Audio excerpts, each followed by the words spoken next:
All right, we're on to chapter 2 of Junie B. Jones' Cheater Pants. So, yesterday in chapter 1, the last thing that happened was May went to the office to take the attendance, and Junie B. Jones leaned over to look at May's paper. Let's find out what happens. May got back from the office. She stood at the door and waved again. I did it, everyone. I got the attendance sheet to the office, just like I promised. She looked at Mr. Scary. It went very well, too, she said. There were no problems I couldn't handle. Mr. Scary raised his eyes from what he was doing. Okay, well, thank you, May. You can take your seat now, please, he said. But May kept right on talking. At first, I didn't know where to put it. And then the secretary told me to put it in the wire basket, so I followed her directions perfectly, she said. Mr. Scary pointed at her seat. Excellent, he said. Now, please, go sit down, please. May didn't pay attention again.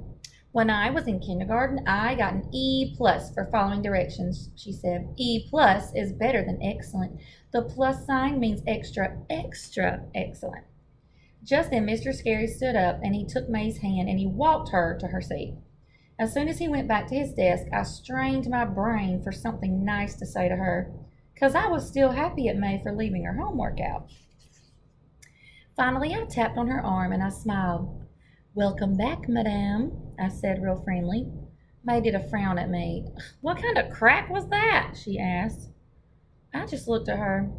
Friendly does not come natural to us, I think. Pretty soon, Mr. Scary stood up at his desk, then he walked to the board and he wrote these words. This weekend, one thing I did for fun was...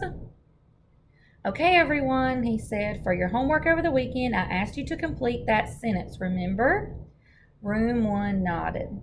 Good, said Mr. Scary, because this morning I'd like for you each to read your homework paper to the class. That way we'll find out what our classmates do for enjoyment. Doesn't that sound fun? Uh-oh.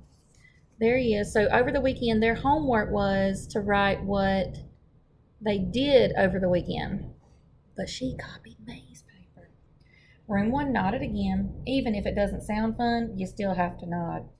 Mr. Scary smiled. We'll go up and down each row until everyone gets a turn. I pointed at Lucille. Lucille, why don't you get us started off, he said.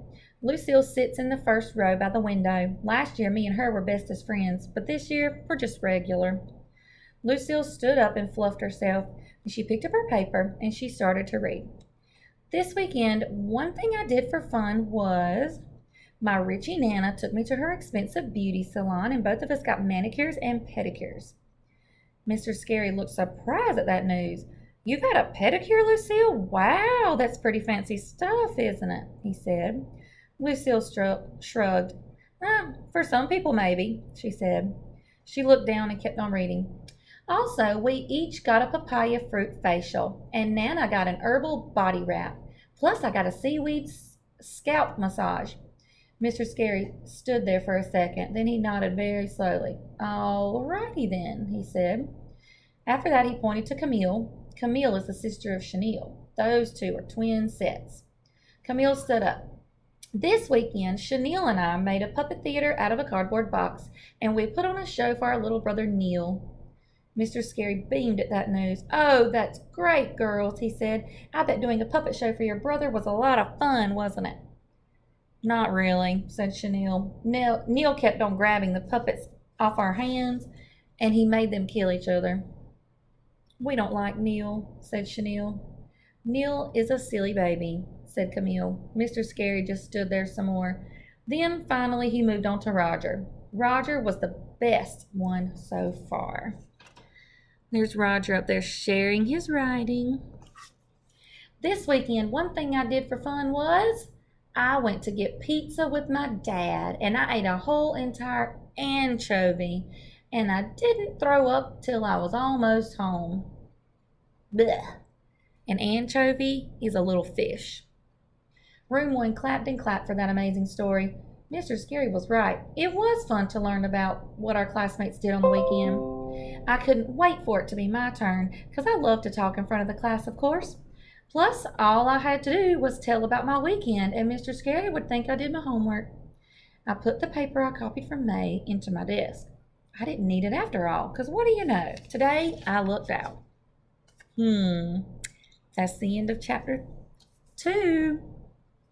What do you think's going to happen in chapter 3? Do you think she's going to get up there and read and everybody's going to find out? Or she said she put the paper inside of her desk. I wonder what's going to happen. Hope they don't have to turn in that homework. What are your predictions?